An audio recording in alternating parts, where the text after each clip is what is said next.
Tired of your current job? You want to start your own business? Well, you're in luck. Jamie Lee is hosting So You Want to Start a Business, where every Saturday he interviews actual business owners and they'll share their journeys. They'll give you valuable tips and strategies on how to start and grow your own business. Let's see who Jamie has in store for us today on So You Want to Start a Business.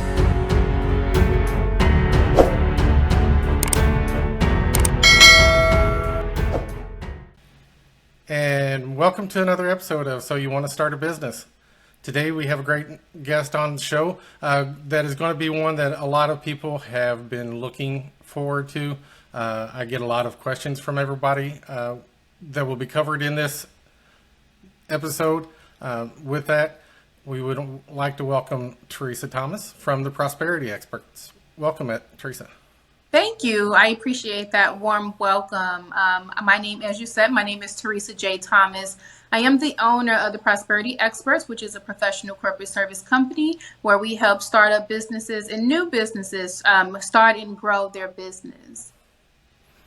Thanks for doing that. And like I said, we had already talked about whenever you were going to come into the show about how hand in hand our businesses kind of complement each other, because the first step is definitely something that you would end up going into with somebody to making sure that they're registered with their LLC or what have you, any type of legal questions or something like that that you might be able to help them with. And then moving on after that, then over to the marketing side with me. With that, what type of education system or anything that you have for business owners whenever they first approach you as far as what they should be doing? Well, as far as the educational system in our company is basically the consulting part of it. That's what consulting is. It's really educating your client, educating the people that you're working with so that they can make informed decisions based on the goals that they have for themselves, their families, their businesses, etc. So whenever somebody comes to you, what are the first questions that you usually ask a business owner as far as getting to know them and their business? Yeah.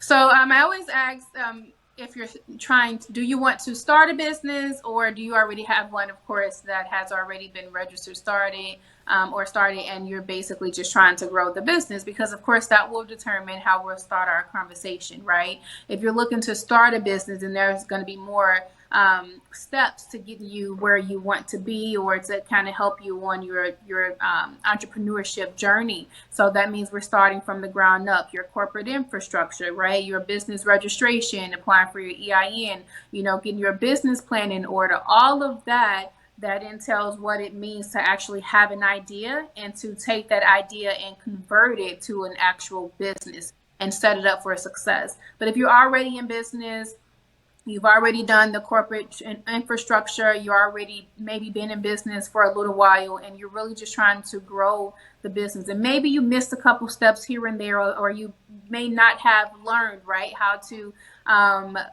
soar within your industry, then we also take care of you in our company as well. So those conversations look completely different. They eventually all lead to the end goal. Whether you're starting up or you've already started, we want you to be successful, right? But so it's going to end up at the end goal, but the way we navigate that is going to look different. Right. And that is a good point, as far as, because I think a lot of business owners, whenever they first come up with the idea and they're a small business owner and don't know really what they're doing, the first thing that they're going to think of is trying to make money and the little things that they hear from other people on how to do that. And it is good that, especially at that time, whenever you can, to roll back and come to somebody like you to make sure that they do have all their ducks in a row and registered properly, to whenever they do expand, that they are legal and are ready to expand greatly on that. One of the big questions that anybody usually gives me whenever they are starting is, what's the difference or the big differences of whether I should operate as a sole proprietorship or an LLC? What is the big deal whether I jump into an LLC? Is that just money that I end up spending on and I don't really need at this point? What do you usually end up recommending, or how do you conference with somebody on that issue? Well, it really depends. So let's talk about first what they are, right? So doing business as a sole proprietor is basically doing business on behalf of yourself, right? And then an LLC is, of course, a legal separate entity that you've literally taken the initial steps to form an LLC, form a business, and thereby you're now operating on behalf of your business. So in the framework, they're both the same except for the limited liability. Let me explain. So when I say the framework, meaning when you look at it the way an LLC and a single member LLC and a sole proprietor are taxed, they're both literally taxed the same way. So when I say the framework, I mean I'm thinking, or I'm speaking of the way they both acquire money and make money and pay taxes and things like that, right? An LLC is automatically defaulted as a default tax status, which basically means there's no special way the IRS requires you to pay taxes. If you're a sole member LLC, you're literally going to pay taxes just as you would a sole proprietorship, right? It's the same thing. However, if you do become an LLC, you can change the tax status and become S Corp, which I'll talk about that in a minute, but I want to stick to your question first, okay? So when we're talking about the difference between a sole proprietor and an LLC, tax-wise, you're paying it the same way unless you opt to do something special as an LLC owner. But the biggest difference between doing business as a sole proprietor and an LLC owner is simply the liability. You want to protect yourself, right? So whenever you're doing business on behalf of yourself as a sole proprietor, let's just say, God forbid, something happens. So if you're, what's a good example here? Like a makeup artist, right? So if a makeup artist is doing business on behalf of themselves and say, God forbid, someone has an allergic reaction or something gets in their eye or something, and the claim is filed against you because you have not separated yourself from your business. If a claim comes against you, that client or that customer can literally and legally come after everything that you own because you're, again, doing business on behalf of yourself, right? But if you create an LLC, you separate that liability. So if something was to happen and the claim comes against your company, your personal assets are not in jeopardy. It's only what the company holds. So really, in a nutshell, to answer your question, the framework is the same as far as taxes. But we really look at that protection to protect you as a business owner, because why else are you getting in business? To make money, to build a legacy, to build, a future generational wealth, right? So why are you doing that if you're not protecting yourself for what can possibly happen? So to answer your question, it's the limited liability protection is the reason why you should consider doing business as a LLC owner versus a sole proprietor. Very well covered. One of the other things that I kind of hear, and whenever I first started, was the ability to be able to register as an LLC in a different state. One of the different parts of it, or the differences between each state as far as how you file with the state, and the part of, say, for instance, me being in Wisconsin and then filing as my LLC in Kentucky. What is the purpose of that, and what's the legalities or anything like that with that? So it just really depends, and there's a lot of information floating around the internet, right? People saying you should file it here, you should file there. So my golden thing is you should file and run your business and register your business wherever your activity is happening, right? Now, of course, there's a reason we have foreign limited liability companies. So a foreign LLC, for those who don't know, is simply an LLC that has been formed in a state outside of your home state. So we call that a foreign LLC. And there's reasons why foreign LLCs exist. So sometimes you do want to form an LLC out of the state that you're registering in or your home state. There are benefits to doing that. But there are a lot of misconceptions around that idea. So you hear most people say like the best states to form an LLC would be like Wyoming, Delaware, New Mexico, those, and they do offer protection for and that's the main thing. The privacy protections is what everybody thinks of. So if you're looking to do like business anonymity, meaning you don't want your information out there publicly, right? So people kind of lean towards those states because they have more privacy protections for LLC owners, which are referred to as the members of the LLC, right?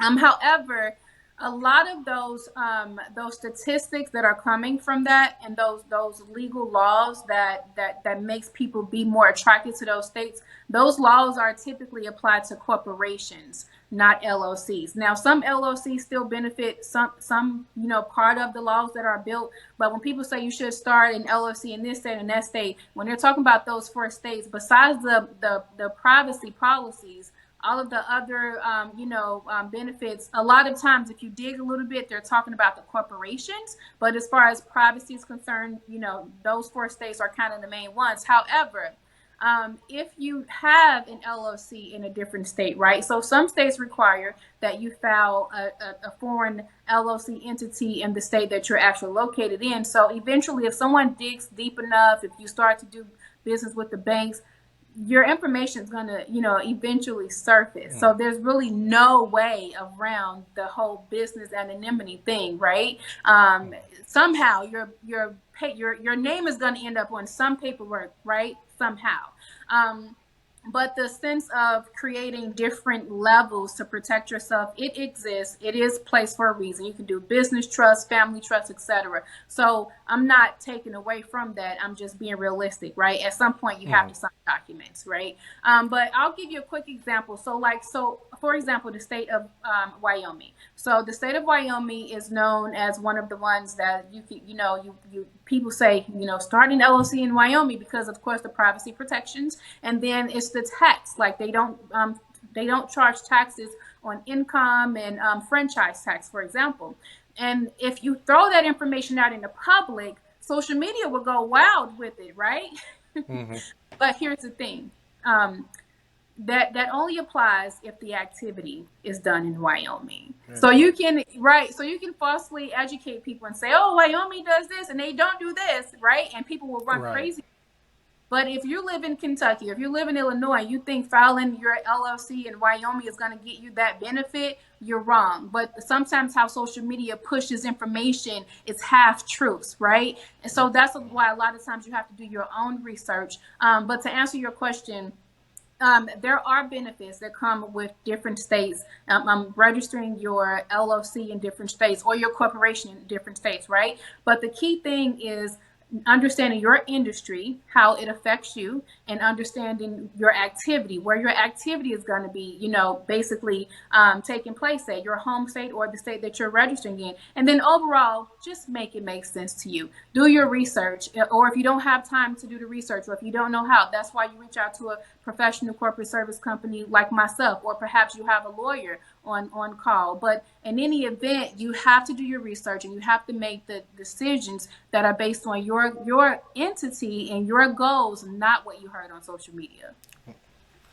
Correct. And I think that's very detailed information. And I think that especially a lot with, if you are a local business, then definitely do it local.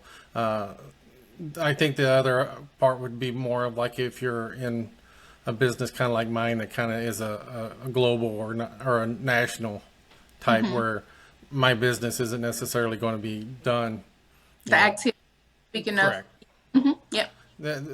So just to differentiate to the viewer, or what I wanted to differentiate to the viewers of what we're talking about here. If you're a local business that you're running a restaurant or something like that, don't even think about doing that, because you're going to want like a Google business and stuff like that, to where you're going to want everybody to know where you're at, to where where you kind of mentioned the part of, usually the part of kind of hiding that part would be more if you're a more of just a online type of business and stuff. Yeah. So so basically, let me just reiterate what you're trying to clarify. So if you have a business and your business activity, for example, you sell real estate, right? So if you want to incorporate a real estate company in a different state that you live in, because most of your real estate activity happens in that foreign state, that's a wonderful idea, right? Because most of your activity, pretty much maybe all of your activity, is happening in that state. So you want the tax benefits from that state, right? It doesn't matter that you live in Illinois. You want the tax benefit from where the real estate transactions are happening. That's the whole point of forming it there. That's a great example of choosing the right state to register your business. Now, to your point, if you have a business where maybe you're offering just like what you do, podcasts, for example, or media or something like that, you really have no tangible product that you're selling. You're not you have a service-based product. There doesn't have to be a need for an actual physical location. Then you can be a little bit flexible on where you register your business at, right? But you still need to consult with a tax professional just to make sure that you get, if you're registering in that state, if you're registering in that state for certain reasons like tax benefits and business anonymity and things like that, you still want to make sure that you reach out to the tax professionals or whatever professional that covers whatever area you're choosing. This foreign entity, you want to just make sure that you're covered, because again, social media and misinformation can have you taking steps that you may not have had to take if you would have done your own due diligence. And that's pretty much what it is. Right. And then the next thing is going on to the S Corp, because a lot of times what you'll end up seeing if you go to like an Inc. file or something .com or something like that, is you get a list of things that you get, and a lot of people don't know what they are. It's like, okay, you're going to file for your LLC, you're going to file for S Corp. Well, and a lot of people ask me, well, why do I need an S Corp if I got an LLC? I don't want to be a corporation yet. Can you explain the big reason between S Corp, why you want an S Corp with the LLC? Okay. So it really depends on so I wouldn't automatically say why you want an S Corp over an LLC, because it's really up to that business owner, right? What your goals are may not be what somebody else's, is, and vice versa. My goals may not be the same. Some people do things differently, but if you are a person and you are considering doing it, first let's start, what is the difference, right? So an S Corp is not a legal entity like an LLC. That's a big misconception as well, right? So an LLC is a legal entity like a corporation, right? An S Corp, however, it's not a legal entity. It is simply a tax filing status. That's all it is.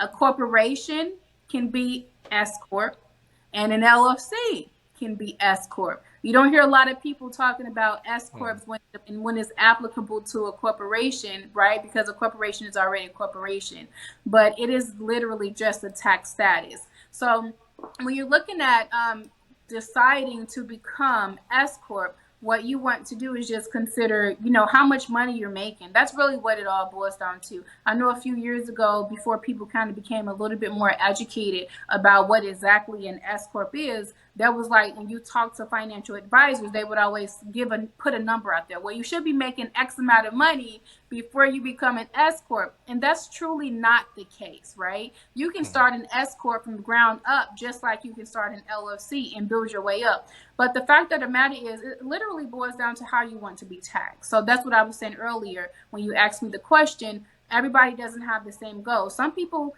they don't mind paying taxes, through the tax. Earlier, remember I said that LLCs are taxed as a default status, which basically means the income flows through your personal tax returns and you pay that self-employment tax.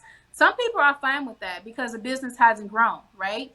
They're fine with that. It's not a hindrance to them. But when your business really starts to make money, that's probably going to become a little bit pricey for you to pay self-employment tax on all of the profits that your business is making. In addition to that, as your business grow, or if you decide to start from the ground up with an S Corp just right out the gate, what you have done is basically, set yourself up where you can put yourself on payroll and you only have to pay taxes on what you personally pay yourself as on payroll salary, right? And then you can avoid the double taxation. So corporations are taxed through the corporation and personally, through the employee's check, right? The taxes that we pay as employees. But when you're an LLC and you become S corp, you avoid the double taxation. So you only pay what you pay yourself as an employee, right? And you bypass the double taxation, and then you can also take what is called a distribution, and then you don't have to pay the additional taxes, the self-employment tax on that as well. So that's pretty much the distinction. The S corp is literally how you want to be taxed, how you want your company to pay taxes. And that's something that I think that is very worthwhile, though, for business owners to investigate, so that they are educated in that, the ways that they can do their taxes to, like you said, to avoid the double taxation side of things and get the most from their business so that it doesn't go to the government. And I agree, too. So I understand why you worded that question the way you did, because it's like, why wouldn't you? But the fact of the matter is that, because let me tell you why, because I need to fill in the gaps. Because the fact of the matter is, like I said earlier, back in the day, people used to be like, well, you should make X amount of money. The reason we would say that back in the day is because it takes money to run an S corp. You have to pay for a tax accountant to do extra paperwork, extra documents, to do extra accounting. So if your company cannot afford to properly and do its due diligence to keep all of your books straight, to make sure your numbers are right, you probably shouldn't go down that line of becoming an S corp, because it is more involved. It is a detailed process. Your books have to be, you have to cross your T's and dot your I's. So if you're not making enough money to cover that overhead expense, then you probably shouldn't even consider doing it if you've already started as an LLC. Now, if you're starting as an S corp, the idea is that you've clearly planned this out. You already have the budget right in there to hire the tax professionals to make sure that your due diligence is done, consistently. Then you're good to go. But for someone who's starting out and considering becoming an S corp, your main thing is, can you afford the overhead of paying someone to keep your S corp in order? Because you have to keep it in order. Good point. Very good point. With that, I ask questions I have a group that I ask kind of questions to whenever we come up to these things. And one of the first ones that I kind of got from one of my listeners was, she is currently in college in her business management degree, but honestly, she feels that they don't teach her how to do the things in the real world. Mm-hmm. What are the things that you see new business owners overlook early on that would be beneficial to the function of their business? Probably proper planning and budgeting, money management, real life skills, regardless, and that's the truth, right? Regardless if you're going into business ownership, no matter what industry you're in, a lot of our degrees don't prepare us for the real world. Correct. Yeah. So my answer would honestly be proper planning and money management, because without proper planning for your business, the same as without proper planning for the navigations that or the steps that you're going to take in life as far as your career, is literally the same thing. You literally have to plan. But when it comes to business, that looks like your business plan, setting out the blueprint for what your business is going to look like, doing the industry market research to make sure that your business can be viable. It is needed. What the competition looks like, what your budget is, properly structuring if you're looking to get investors. Maybe looking around at non-traditional lending, what type of organizations in your community are investing into companies like yours, right? So proper planning looks at all of that. And then also, like I said, the finances, right? Knowing how to properly manage our money. A lot of businesses, fail because they can't get the funding. They don't know how. And when they do get the funding, they don't even know how to manage it because they're not used to doing it themselves, or maybe they lack that money management skill. So I would say that it's the things that school don't teach us in real life, right? Regardless if it's business or not, planning and money management. And I think that one of the big things from what you're saying there and in the real world together is that you don't want to end up going into the over planning. If you sit there and try to plan every little detail on your own and investigate everything on your own, then you won't take the step of actually doing it. This is the big part of, as far as your services, is you've been there, you've done that, you've seen the trials and tribulations of some that have tried to do it on their own and then come to you to get everything straightened up. So it's quicker planning with you. Exactly. To be able to go on and get that path for you to be able to go on and take that step of becoming a business owner instead of just planning on being a business owner. Yeah, and what you're saying is absolutely true, and that's basically our mission. We simplify the lives of business owners through professional corporate services. It's more so like just delegating things in your company or in your planning, right? So that you can be more successful. If researching is not your strength, and you spend too much time researching, how do you know what you're researching is valid, right? How do you're gonna spend precious time learning how to research, doing the research, which is fine. Like, I'm all for education and doing things yourself and all of that. I'm an advocate for that.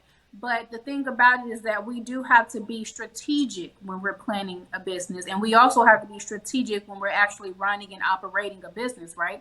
So delegate some of that startup services to professional corporate companies like myself will help you in the long run. We'll make sure we get effective services to you, the right efficient information, so that you have something to build on and to go forward. And then once you're actually running your company, going back to the original question that you asked me about the young lady, giving her some advice on what are some things that she can, some tips that school don't teach you, is delegating. It is important to delegate some of the non-core activities as a new small business owner, so that you don't get burned out on the things that doesn't really, operate your business. And you can delegate those things out to other individuals or even other companies, right, to help you sustain over time. And that's great follow up to the next question that she had, is what are the most important services that you believe there are for them to look for to hire someone else to assist you with, like financial and stuff, and what would be the biggest things that they would look for when hiring that person? So, good question. So basically, I would certainly say hire a tax professional. You know, if you know how, and if you know how to do them yourself, you can save some money, great. But you want just to make sure that you keep your ducks in a row when it comes to your finances. So services like hiring a tax professional is definitely a must. Services such as mine, just to make sure that your entity is set up properly, you have everything done the right way, you're set up strategically for your end goals and concern. Basically, those two services, I would say, is a definite need. And then there are some things that you can do yourself, but definitely when it comes to the finances and the structuring, you definitely want to make sure you reach out to professional services. And what you want to look at, or look for rather, you just want to look for maybe some testimonials. You want to look at the history, how long they've been in the business and the industry, how long they've been doing it. If there was a shift, does the shift support what they're currently doing now, right? So you want to kind of look at the overall resume of the person, and not just online either. You want to talk to them, get a feel of who they are, how they do business. And it is okay to ask questions. In the world we live in, this is to the young lady. Listen, you can ask as many questions to a professional that you need to be comfortable with their services. If they have a problem with answering any questions, run. Correct. Yeah. That tells you went to the wrong one. Correct. That's yeah. right. Absolutely. If they're looking more for what they can get from you instead of give to you, then they're the wrong ones. And I think that a lot of times whenever you're talking to somebody, and it's like, for instance, whenever I talk to you or any time I talk to anybody else, I want to find out about them. I'm not wanting to tell them my qualifications and stuff. I'm wanting to find out what they're looking for and then tell them what I can do for them. Exactly. If it is something that I'm going to charge you this, I'm going to charge you that, and without giving you the idea that they are actually going to give you those, then it's not the right person. I'm pretty sure you're going to get a kind of a gut feeling that those aren't people that you want to work with, because these are people that you're going to be trusting your business to. That's right. And I think that it's something kind of like if you walk up to somebody and first start talking to them, you get a vibe from them to whether you can trust them a little bit or not, and then go from there.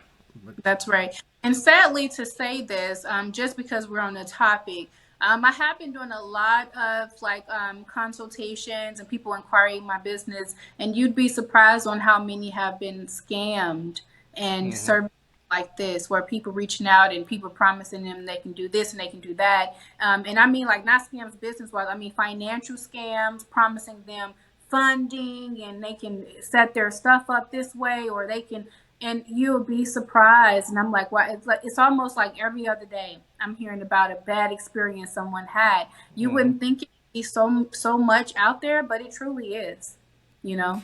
And that's a bad part of Facebook. Can be a great place to meet people and business owners and stuff like that, and kind of get to know some of the businesses that are out there. But you also can't, it's huge the amount of scams that are out there. And I always say, follow if it's too good to be true, then it probably is. And there's a lot of like, excuse me, there's a lot of grants that I've seen.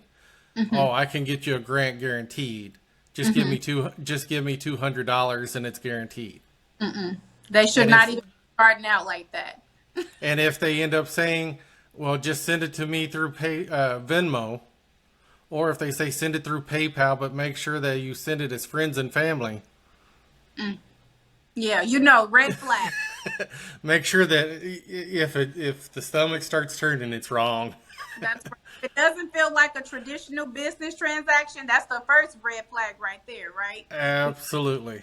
Because even though we're small business owners and everyone has to start somewhere, it still needs to flow like a real business transaction, like you're walking into the store, you're walking into the bank.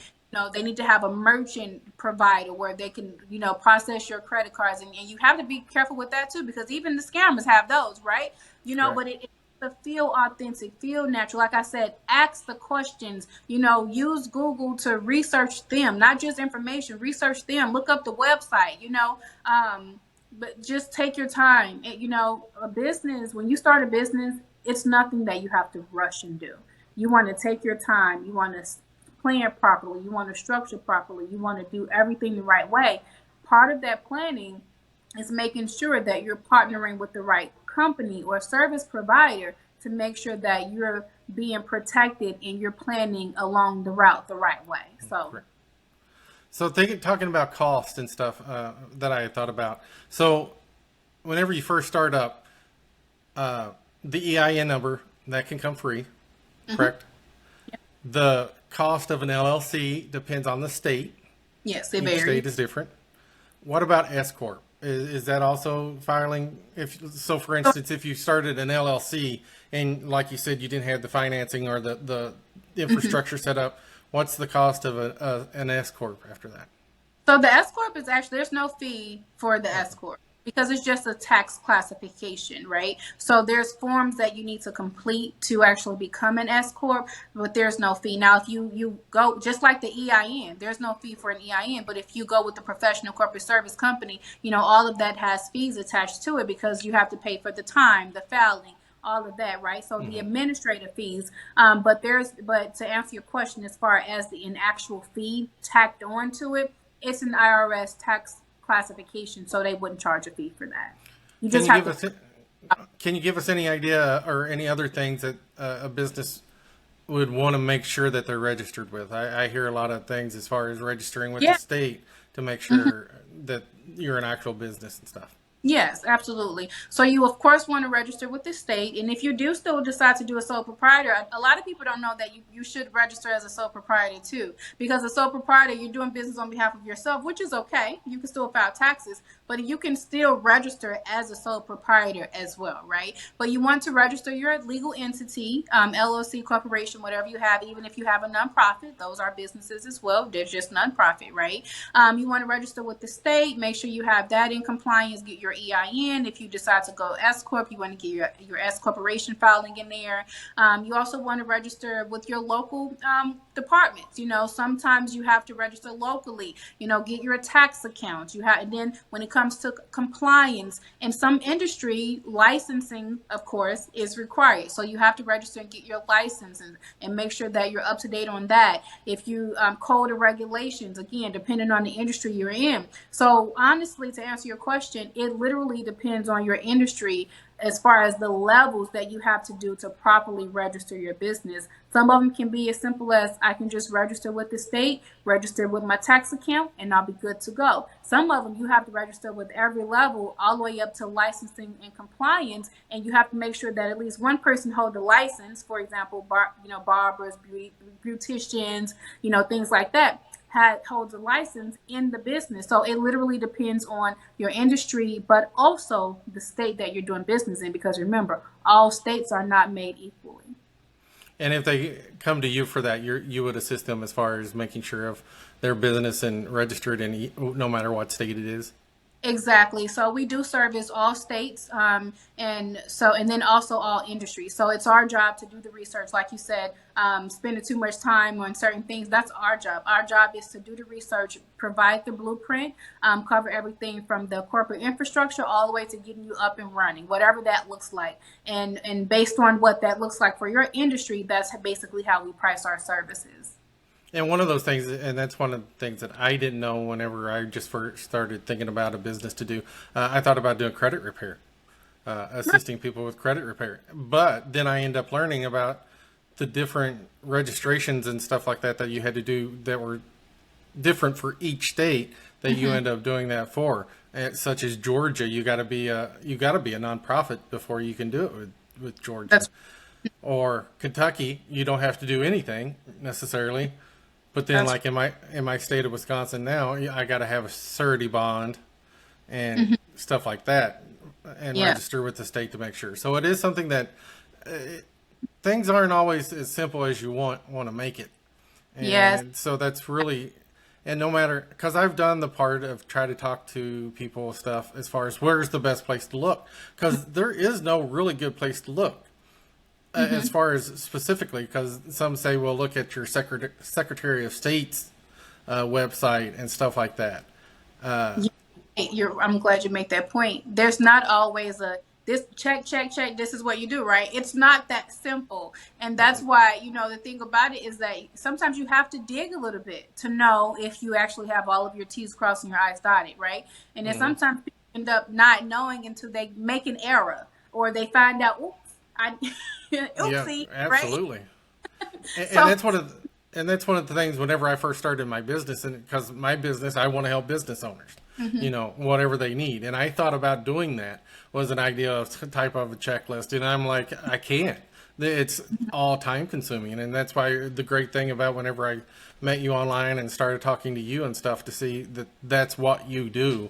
And I'll go into that you're the person that you are. And the values that you have are very important that people should go to you with the idea that they're going to get the best of what's best for them, not what's best for you. Yes, absolutely. And let me just add something here, because you did hit on a good point, and I just want to say this. So we do actually offer both separate services. So you made a really good point. So we do have a package where we provide people. It's the gold package, where we basically do all of your corporate infrastructure, and then we do provide a checklist. So that's why I wanted to jump in there real fast, because you said we're looking, there's like no checklist. So we do have a gold package where it is not as expensive as the full, like red carpet layout that we have, because some people are on the budget, but they still need to get what they need. So in that package, we do the corporate infrastructure, we do all of that good stuff. But then when it comes to those additional steps like licensing and compliance and your local, offices and things like that, we literally do this research for you, and we provide a step-by-step guide to your legal compliance, and it comes with that package. And then the other package that we have, we provide the step-by-step guide, but we also do it for you. So this is for the person who has a little bit more of a higher budget, but they don't have the time to do it themselves and they just want it done. All we have to do is deliver it. Hey, you're good to go. Let's get going. So we provide both of those services depending on where you are, what's your budget, etc. And one thing that I will say to consider here, I've started mine on a shoestring budget too. I understand the part of not having that, but you got to understand the part of time is money. How much time are you going to spend doing the work of getting everything together and not making the income into your business compared to going on and having somebody that knows what they're doing, making sure that it's done properly and stuff like that with that. Absolutely. Going on, our last thing, I kind of moved it around, was like I said, told you in prep for this, I kind of Facebook trolled you. So I see the picture. The great thing and where I was at is, well, first let me say, it's okay that you're a Louisville fan. I'm a Kentucky fan.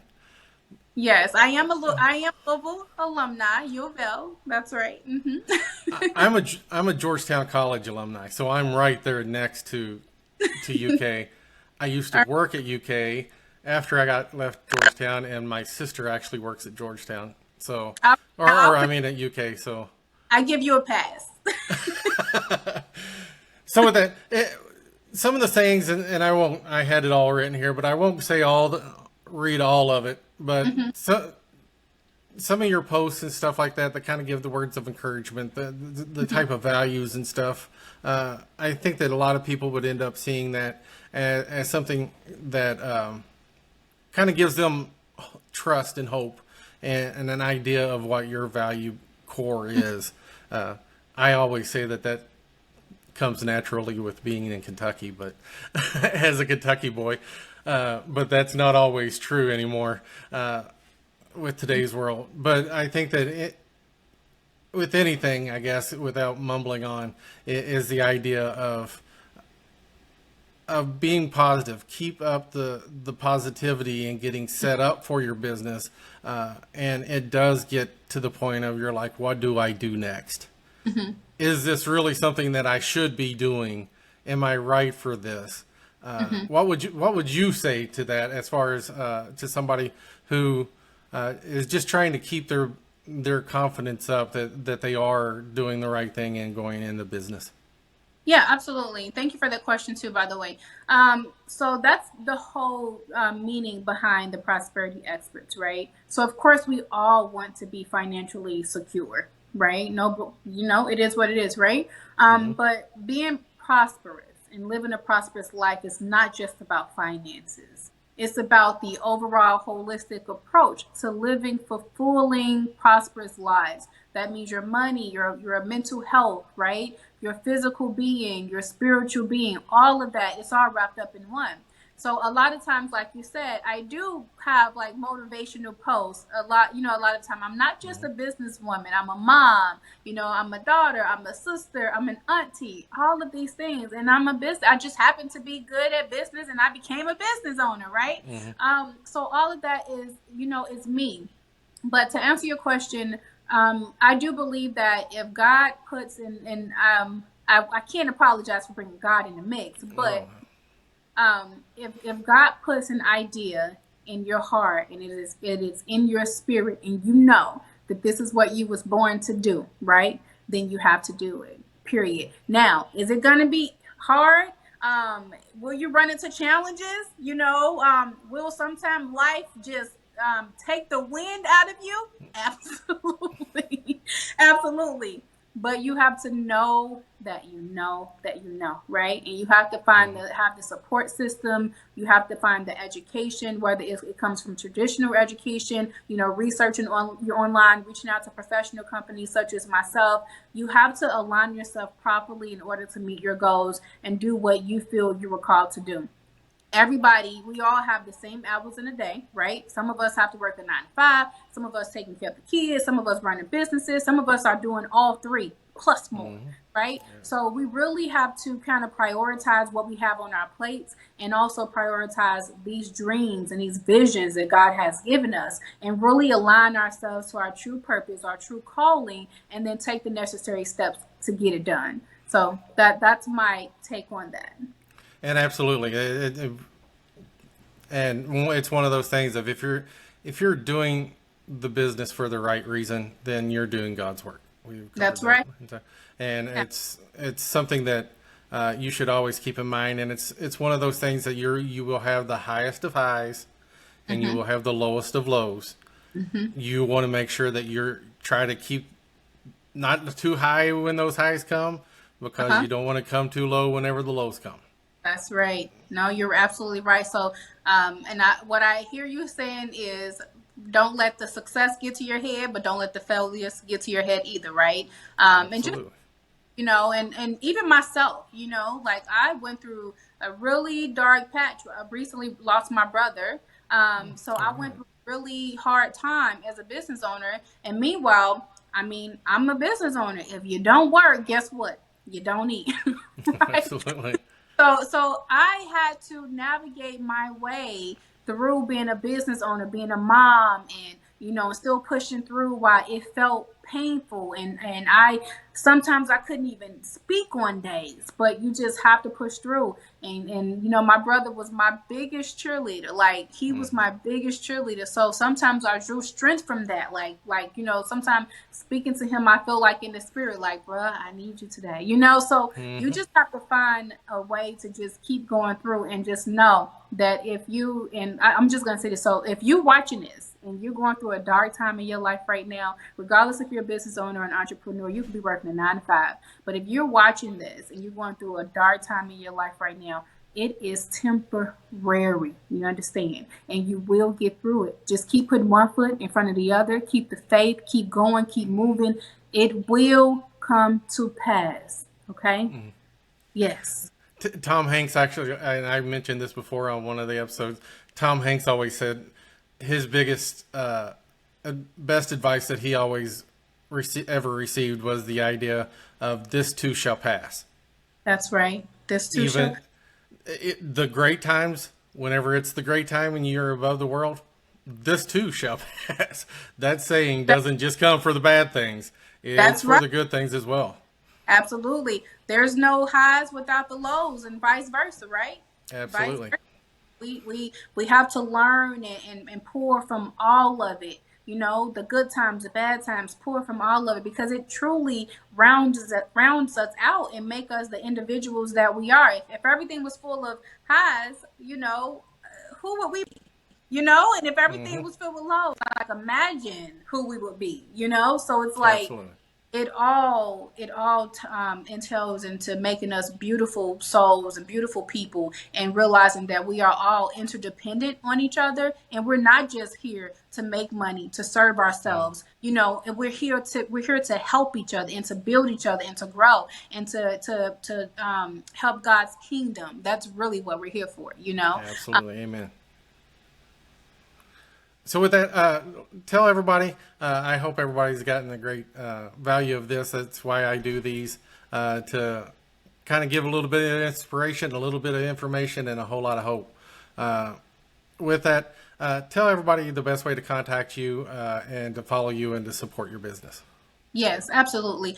So I can be found on my social media handles. I can be found on Facebook, Theresa J Thomas. Theresa is spelled with an H. I spell it the right way. Theresa J Thomas. And then the Prosperity Experts, we can be found on Instagram.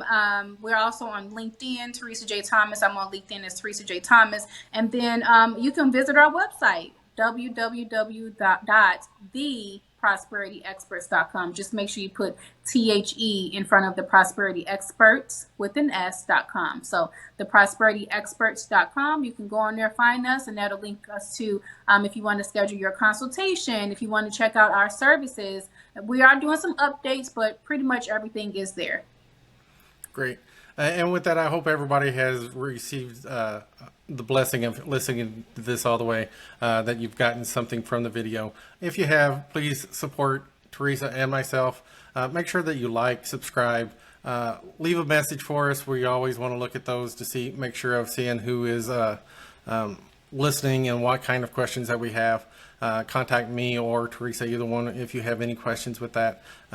I'll definitely be referring a lot of people, as many people as I can, over to you, Theresa, for those types of services. So with that, I hope everybody has had a great time with this. Anything else that you would like to say, Theresa?